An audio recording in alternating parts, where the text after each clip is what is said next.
মাওলানা তারিক জামিল তাঁর জীবনে ঘটে যাওয়া একটি ঘটনা সবার সাথে শেয়ার করেন। তিনি বলেন, আমি পৃথিবীর অনেকগুলো রাষ্ট্রের মধ্যে কয়েকটি রাষ্ট্র সফর করেছি, এর মধ্যে জর্ডান সফরের একটা অংশ তুলে ধরছি। আমি আর আমার স্ত্রী যখন জর্ডানে পৌঁছে গেলাম, তখন তাবলিগ জামাতের আমির সাহেব আমাদেরকে তাদের বাসায় নিয়ে গেলেন। আমরা দুজনেই ভীষণ অবাক হলাম। মাত্র 2 কক্ষ বিশিষ্ট একটি বাড়ি। ঘরের মধ্যে একপাশে কিছু থালা বাসন, তরকারির ঝুড়ি, একটা কাঠের উপর জড়ো করা কয়েকটি কাপড় আর আরাম করার জন্য একটা মাদুর ও 2খানা ইট। আমার স্ত্রীকে নিয়ে এক কক্ষে এবং আমাকে আরেক কক্ষে নিয়ে গেলেন। ওর আর মোট 6টি মেয়ে, যারা সবাই পরিপূর্ণ পর্দা করে, আর একটা ছোট ছেলে, কোলের বাচ্চা। ছেলেটির বয়স যখন 1 দিন, তখনই তার মা কালো একটা কাপড় দিয়ে বাচ্চার চোখ বেঁধে দুধ পান করায়। এখন ওর বয়স 1 বছর। ওর যখন দুধ খাওয়ার ইচ্ছা হয়, তখনই কালো কাপড়টা মায়ের হাতে তুলে দেয়। অতঃপর আমার স্ত্রীকে খাবার দেওয়ার পর তিনি এসব দৃশ্য দেখে দোয়া না পড়েই খাবার মুখে দিতে গেলেন। 4 বছরের পিচ্চি মেয়ে আমার স্ত্রীর হাত চেপে ধরলেন আর বললেন, দোয়া না পড়লে খাবার খেতে দেব না। এসব দৃশ্য আমি খুব উপভোগ করছিলাম আর জুতা পায়ে দিচ্ছিলাম। পিচ্চিটা দৌড়ে এসে বলল,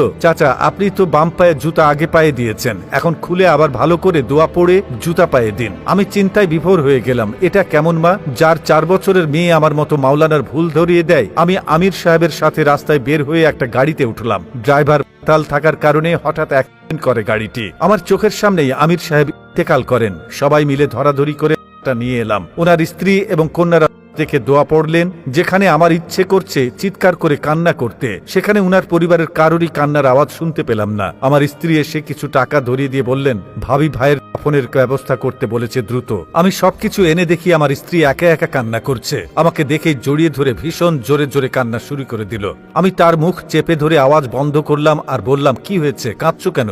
আমাকে বলল, আমাকে ক্ষমা করো, তোমার উপযুক্ত স্ত্রী আজও হতে পারিনি। এই দেখো, ভাইয়ের পরিবারের সবাই নামাজে দাঁড়িয়ে কান্না করছে, আল্লাহর কাছে তার মাগফিরাত কামনা করছে। এত ধৈর্যশীল পরিবার কি এখনো আছে? রাতের বেলায় হঠাৎ ঘুম ভেঙে গেল কান্নার শব্দে। আস্তে আস্তে উঠে গিয়ে দেখি ভাবি সাহেবা তার 6 ছেলে মেয়েকে নিয়ে তাহাজ্জুদের নামাজে বসে কান্না করছেন। কি অবাক করা বিষয়! এই 4 বছরের বাচ্চা মেয়েও মায়ের সাথে সমানে দোয়া করে যাচ্ছে। মনোযোগ দিয়ে দোয়া করাগুলো শুনতে লাগলাম। এত দারুণ দোয়া যে শুনতে শুনতে কখন যে আমার চোখের পানি দাড়ি ভিজে মাটিতে পড়ছিল তা নিজেও জানি না। আল্লাহর কাছে বললেন তার বিয়ের উপযুক্ত মেয়েকে যেন আল্লাহ দ্রুত কোনো ব্যবস্থা করে দেন। আরো বললেন, ইয়া আল্লাহ, আমাদেরকে উত্তম রিজিক দান করেন। আমি ফজরের সালাতের পর একটু ঘুমিয়ে পড়লাম। ঘুম থেকে উঠে শুনি শহরের নামকরা 3 জন হুজুর প্রচুর পরিমাণ মোহরানা দিয়ে তার 3 মেয়েকে বিয়ের প্রস্তাব দিয়েছেন। উনি রাজি হওয়ায় দুপুরেই গিয়ে আমার খুব কান্না চলে আসলো। উনি কেমন রমণী যে কিনা রাতের বেলায় দোয়া করতেই ভোরবেলায় ফল পেয়ে যান। সুবহানাল্লাহ।